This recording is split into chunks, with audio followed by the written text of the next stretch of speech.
Sir, what is the difference between ethics and morality? Well, all I can give is a very simplistic answer to that question. Okay, so ethics should be seen as a discipline which which which studies morality, no, as of course as the subject of it, as the subject of study of this discipline. No, so in ethics, we study about the nature of morality, the nature of good and bad, or good and evil, and right and wrong, and so on. So that's the scope of ethics. Okay. So accordingly, man's mind always longs for understanding and making sense of the world around. So human civilization accordingly prospered much not when people started to live for survival, but when man began to wonder. So with so much that requires explanation, wonder marks the beginning of man's unquenchable desire to understand. Now, if you can give a Bisaya translation no, for the word wonder, what would it be? Unsa ka ang Bisaya translation sa word na wonder? Yes, Mr. Gulanes.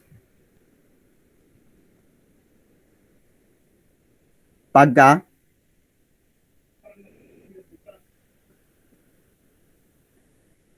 okay, natingala or pagkatingala. Very good. No? So ang uban sa akong sa isap ka IT nga section, I also handle the other IT kuan section.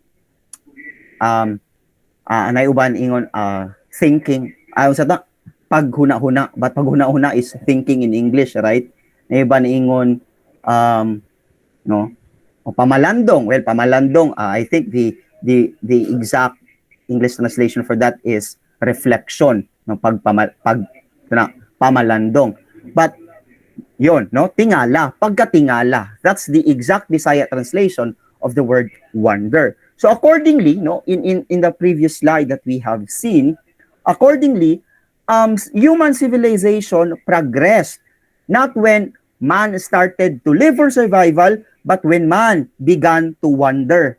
No, and I think, no, Charles Darwin was totally wrong in defining life as a mere survival of the fittest. Ganahan mo, anak. No, so it's as if Charles Darwin is reducing human beings to mere animals. Although biologically speaking, we are animals, but we are more than biological beings. No? So, unsa may kalahian nato sa mga hayop? Si kalahian nato sa mga hayop. Of course, we believe that human beings are totally different from animals, right? Yes, no? Angelo said it's we can think. Yes, of course. Mr. Surigao said it's common sense. Yes, we can solve problem, and it's all because of our reason.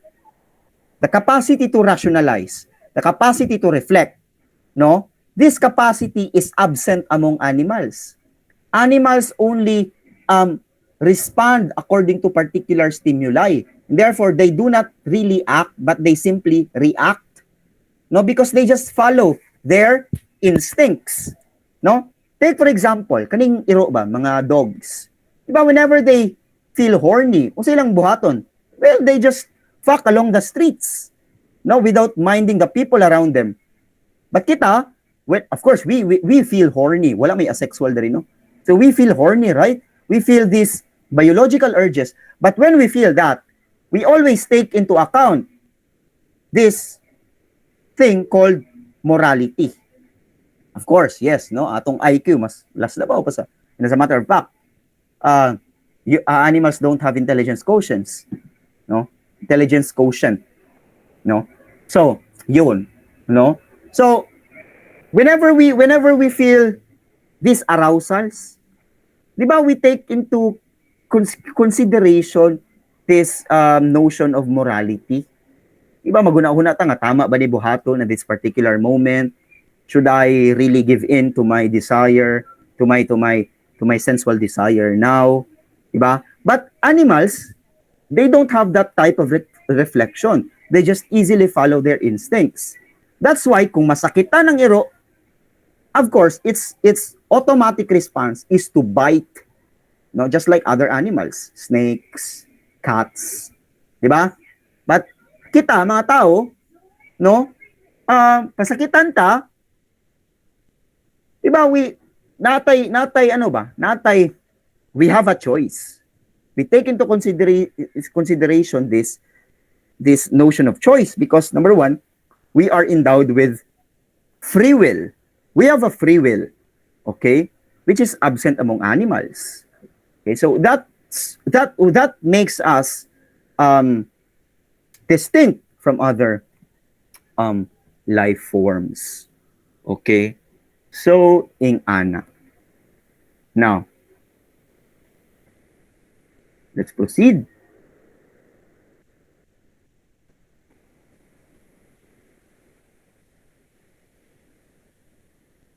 Okay, so wonder is the birth of philosophy. So it was already mentioned a while ago that philosophy is the endless search for the ultimate causes, reasons, and principles of all that there is. Endless because each answer would only give birth to more questions. No? So in seeking truth, philosophy uses human reason and rational justification instead of merely abiding by the established laws of history, culture, and religion. So, no, I think that's also one of the characteristics of philosophy. Instead of arriving at concrete answers, as a matter of fact, the questions thrown to philosophy would only give birth to additional questions. No? Mo nang ginaingon ni Socrates ba, na all I know is I know nothing. Kay ang method ni Socrates during his lifetime was the so-called kaning itawag siyang Socratic method kay siya may nagsugod. But ang Socratic method, it is a form of dialectical method wherein kana bitawng each question, kana bitawng ang mangutana si Socrates tubagon sa bata, kanang endless questioning ba. What is a chair? Muingon ang bata nga, a chair has four legs, and of course it has a flat surface on the top. At muana po si Socrates na if that is so, ang bangko na man ni upat ka legs na po na flat surface sa top, does it make it a table, no? Ingana man po ang description, no? Pareha ran ba ang table o ang chair? Absolutely no. So what is really so ingana ba? So that is a Socratic form of questioning, no? So ang isa ka question would only give birth to an additional question until the student would concede that he knows or she knows nothing, no? Usahay it also reflects sa ato ang tagsa-tagsang kinabuhi, no? There are a lot of times when we feel proud, no, asserting that we really know something when in fact we know nothing, no? So therefore, we are not really that knowledgeable because there are a lot of things that we still don't know. No? So, yung ana ba? Okay. So, yun. And in philosophy, we are not actually taught to just conform to what there is. No? We are not just taught to adhere to the existing norms. As a matter of fact, in philosophy, we are invited to be critical. No? If there are things that need criticism, well, we can use philosophy in order to address that one. No? So, in Ana. Question so far, class. Do you have a question? Wala. Okay.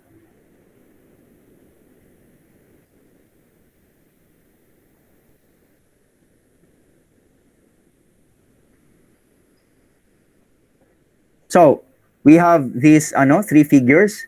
They are actually considered as the three pillars or the pillars of the Western philosophical tradition. So on the left side, we have Socrates. No, at the middle, we have Plato. And on the right side, we have Aristotle.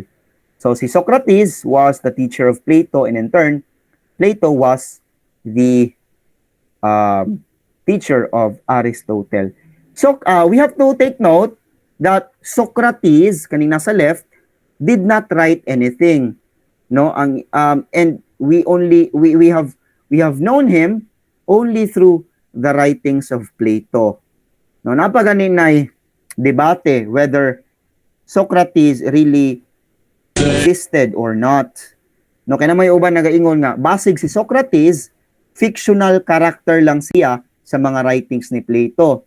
But it was already proven nga nag-exist yun si Socrates sa iyang lifetime kay no, he did not only exist in the writings of Plato, but he also existed in the writings of other ancient Greek figures such as Xenophon and others.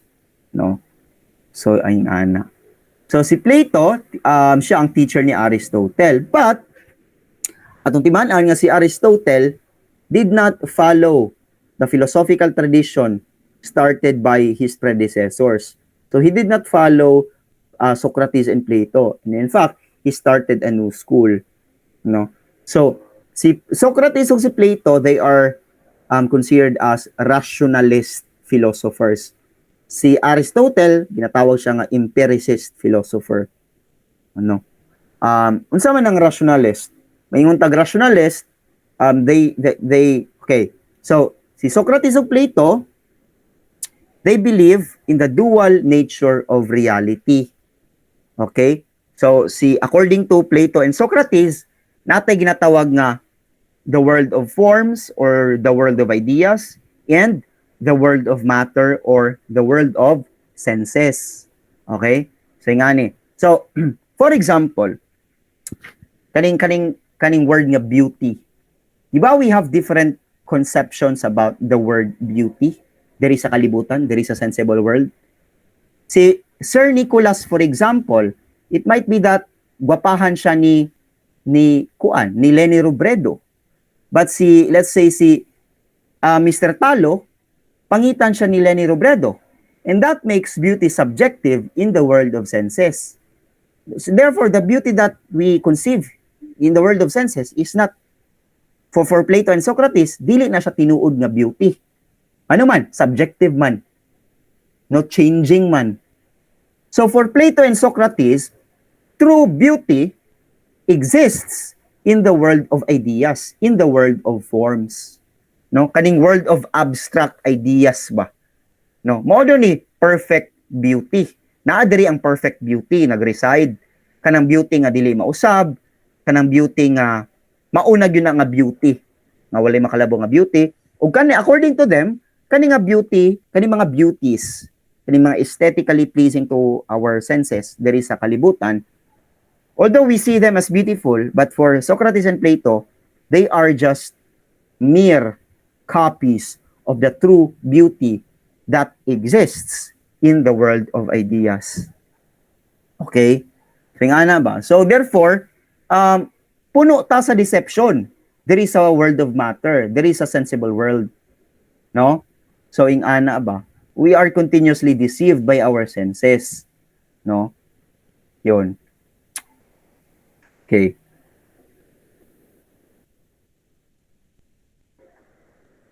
Si Aristotle naman, since he is an empiricist, so meaning scientist siya, so he believes in the supremacy of our sense experience. So for him, sense experience is the root of our knowledge. Kung unsa to makita, mo ni tinuod. Kung unsa to matouch, mo ni tinuod. Ngana ba? No. So yun.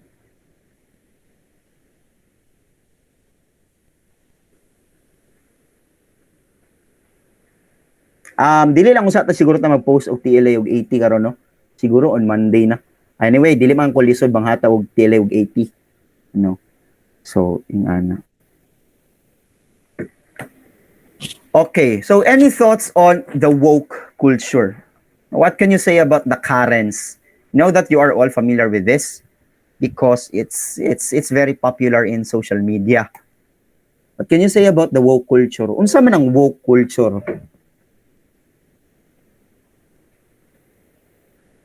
Kumiyon ka, di ba, uso man na kanang mag-post-post atong amigo, na komenta na itong woke, no? Semi-trash talk ba? Unsa man ang woke? Unsa man ang woke culture? Anyone from the class? Ay lang mo kaulaw.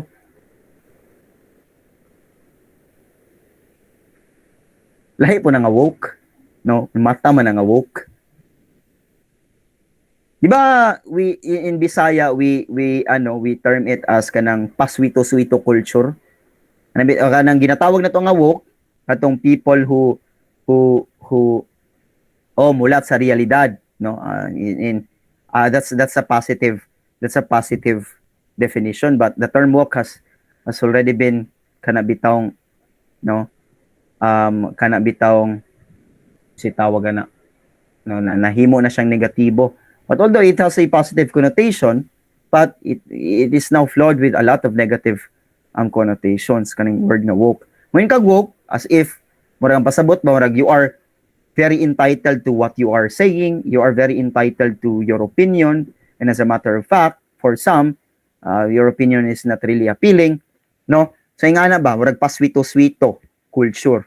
So in social media, there are a lot of people who quarrel against each other, no, because for them they are right and the others are wrong, no? So unsa may masturya ninyo ana kanang woke culture? Is it a positive thing or a negative thing? Anyone? Yes, Althea Marie Avila. Sa may masturya nimo ana, Althea? Positibo ba na siya nga butang or negatibo?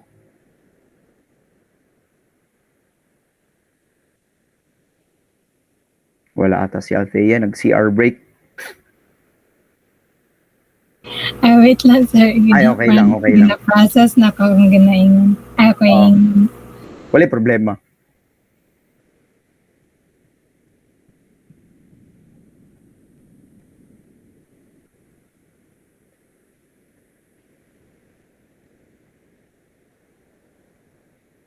Yes, that's a positive definition, Miss Kimberly, no? Kuan siya, sir. It's either kanang a compliment or an insult. So, both siya, sir. So, it's either good or bad. Depending sa sa iingon siguro, sir, or ana, sir. Okay, no, that's actually accurate, no? Thank you, Miss Avila. Depende sa situation. So okay lang mo siya, sir, kay naiuban gina-educate siya ng mga tao.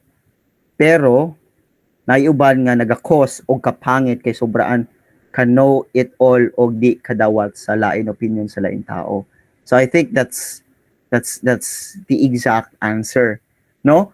We can actually take it as a positive and negative thing, no?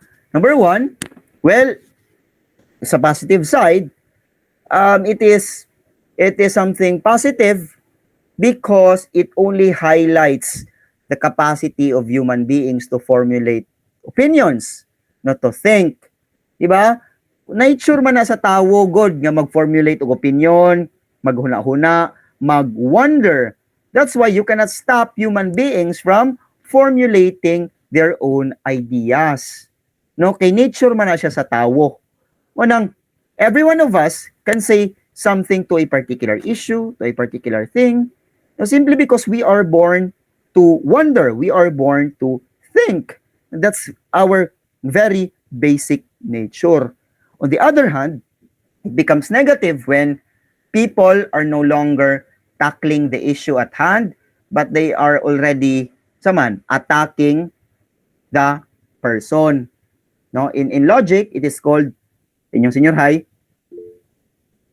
no, negative, usually biased and difficult to reason. Of course, no, so yung nga na po mahitabo, mao gani na, no, but well, I think it is healthy when people are still talking about ideas, but it is already unhealthy if they already talk about themselves. They already talk about personal matters. Okay? So nga na ba, it's healthy nga mo, istorya lang mong ideas. Sa idea ni mo about ana. Kaya bitong bugo man ka kay support kay Dilawan, bugo man ka kay DDS. Wa man nilabot. Wa naman nilabot sa anong napamaingan ng mga komentary. It's not about ourselves. It's about the idea that one is trying to say, no? So ing ana ba, no? Kung may istorya tag diktador si Duterte, what makes him a dictator? So diret na magsugod. Dili ta mo diretso nga dakog ilong, no? Mga Tangalog, mga Bisakul, mga ingana nga mga trash talkan ba, no? So yun. So dapat wala na siya ingana nga kuan. Okay? So everything can actually be settled through dialogue. No, panagstorya. No, para sa ko balaan ng conversation, balaan ng dialogue. Dira magud ma-settle ang tanan. No, it is actually evident in micro relationships. Kaning relasyon ninyo sa inyong igsuon, asa man ma-settle sa pagnagstorya. Relasyon niyo sa inyong ginikanan, ahaman ang ma-settle, panagstorya. Relasyon ninyo sa imong uyab, ahaman ang ma-settle, panagstorya. Mo na mag-away mo sa imong uyab, kinahanglan istoryahon niyang butang. Dili mo magpaabot ra mo nga mahuwasan mong duha without talking about the issue. Wala, di ma-address, mahimo ra nang kuan. Sana all daw na uyab. Sana all may pagkain. Sana all may bahay. Sana all may kuan. No. So ingana. Okay? So yun.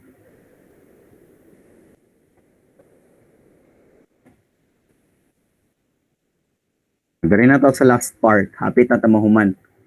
Di ata pala dugay kay para ma-relax pabod mo. Di lang sa ta magpusog ti og 80 karon. Ato nang itibo sa karong Lunes. Okay ra no? No? Kay para relax ba. Makatuyad-tuyad pa ta kay katulugon mo gubay.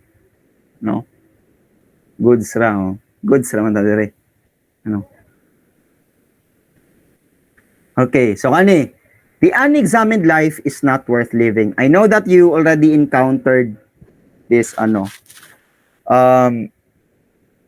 quote from Socrates. The unexamined life is not worth living. Usa kay bot pasabot ana.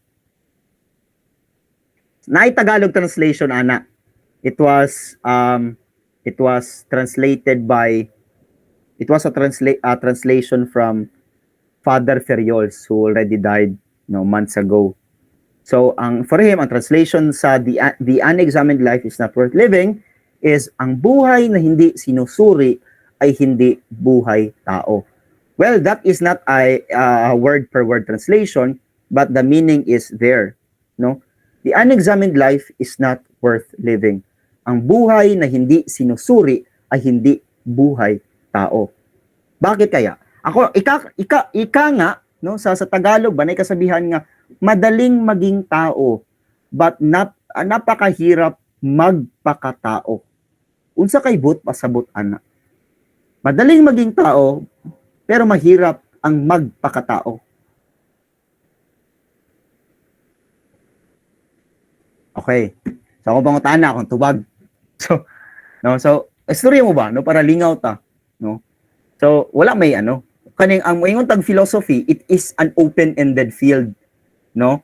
But of course, ang kuan basihan kung naka-anchor ba ang atuang mga opinion sa some philosophical concepts. But it is an open-ended field. Okay? So dili siya pareha sa uban subject ba nga black and white.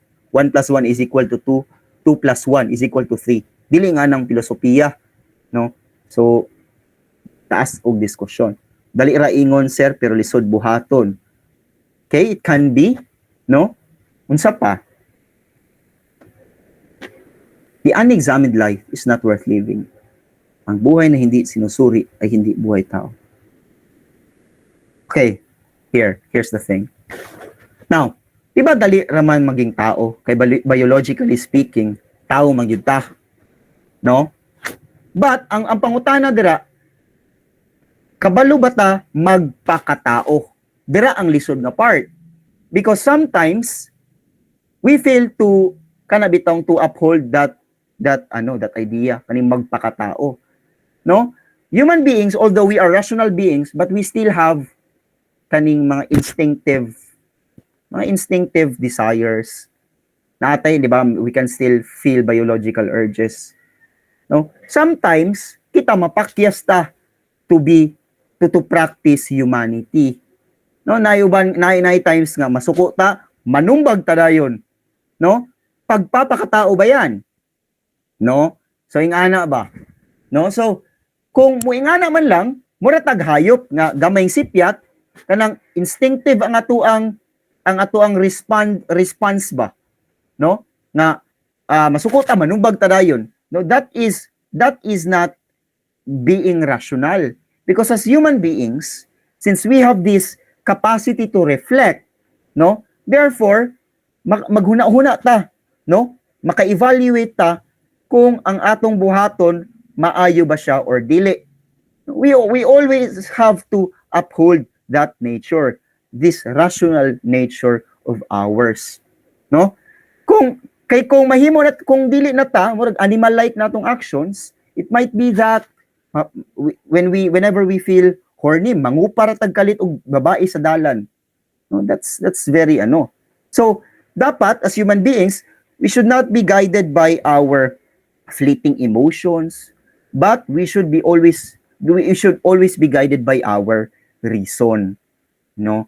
So ingana, so ang kinabuhi sa tao should be lived on reflection, no? Usahay mo na nay pinaka-basic nga butang nga malimtan nato, no? Malimtan sa matag usa, no? We fail to reflect about ourselves.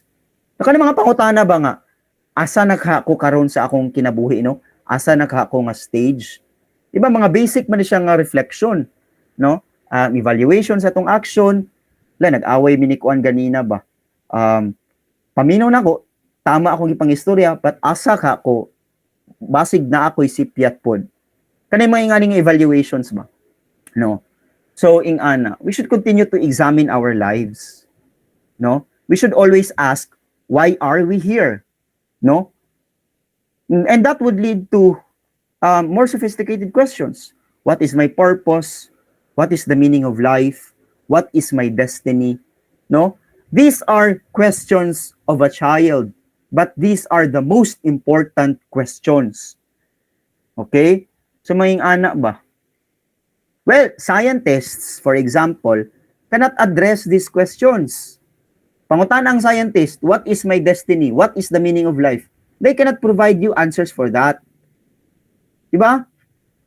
Mayingon kag, what is love? Can a scientist address that question? Absolutely no. Because for them, if you are asking that question, meaning you are asking the wrong question. Because the word love for them cannot ever be verified. And therefore, it is not something worthy of discussion. No? Moisgot taog, does God exist? For the scientists, you are asking a stupid question because the word God cannot ever be verified. No, but in philosophy, there's a lot of rooms for that, for these questions. So so day by day, we should continue to examine ourselves. No, we should, di ba? For example, good, tanawan good ng ang bato. Well, if you are not an archaeologist, wala na nimo siya ginatagaag pagtagad, di ba? Sa matag adlaw, imo na siyang tumban, malabyan, di ba? So, because of that, matawag nato nga walay bili ang bato, walay value ang bato. Ngano man, wala man nato siya gitagaag pagtagad, wala nato siya gi-examine. And that makes it useless. Pero ang kinabuhi sa tao, no?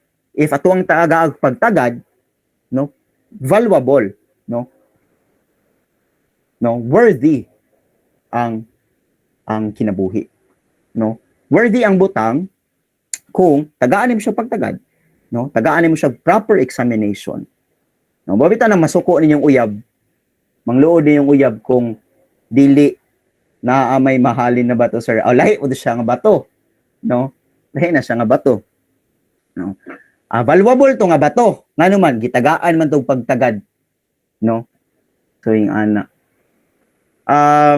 Mo na masuko ninyong uyab for example, kay nga naman dili naman niyo sila ginapangutana. Nagkauna ka? No? Asa nagakaroon? That is a form of examination. Kani nga mga pangutana. That's why para sila ha, na mangluod sila kung wala nimo sila gipangutana ing ana, kay feel nila wala na sila bili. Ano makaingon man sila wala na sila bili? Kay wala naman nimo sila, wala naman sila gyud no, warag aljur. No, pero mag-sorry daw ta ka aljur kay naanay bag-ong kuan karon material, no. No, so ing ana, no. So kay paminaw nila wala nimo sila gi-examine, therefore wala kay pagtagad para kanila, no. So ing ana ba? So yun. Kung i-examine po nimo mong kinabuhi, that makes it more valuable.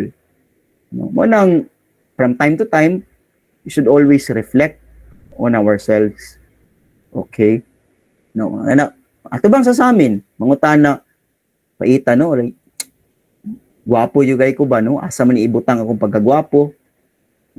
So basig ikaw na ang sunod nga Asian Bay, no? So ingana ba, okay, so perhaps kinsa may mga dota boy diri, ay dula man magdota siguro tanan kay mga IT people mo ingana ba na. Dula ta pohon og mahuman na ning term, ayon lang sa atong term kay kuan, kay kasugaan saban ta ni sister bilorant, wala koy kuan, wala koy bilorant. Okay, any question? Pangutana mo wala? If none, we can now end our session today. So thank you for your attendance, thank you for your participation, and see you on Monday. God bless you all. Goodbye. Thank you, sir. Thank you, sir. Thank you, sir. Thank you.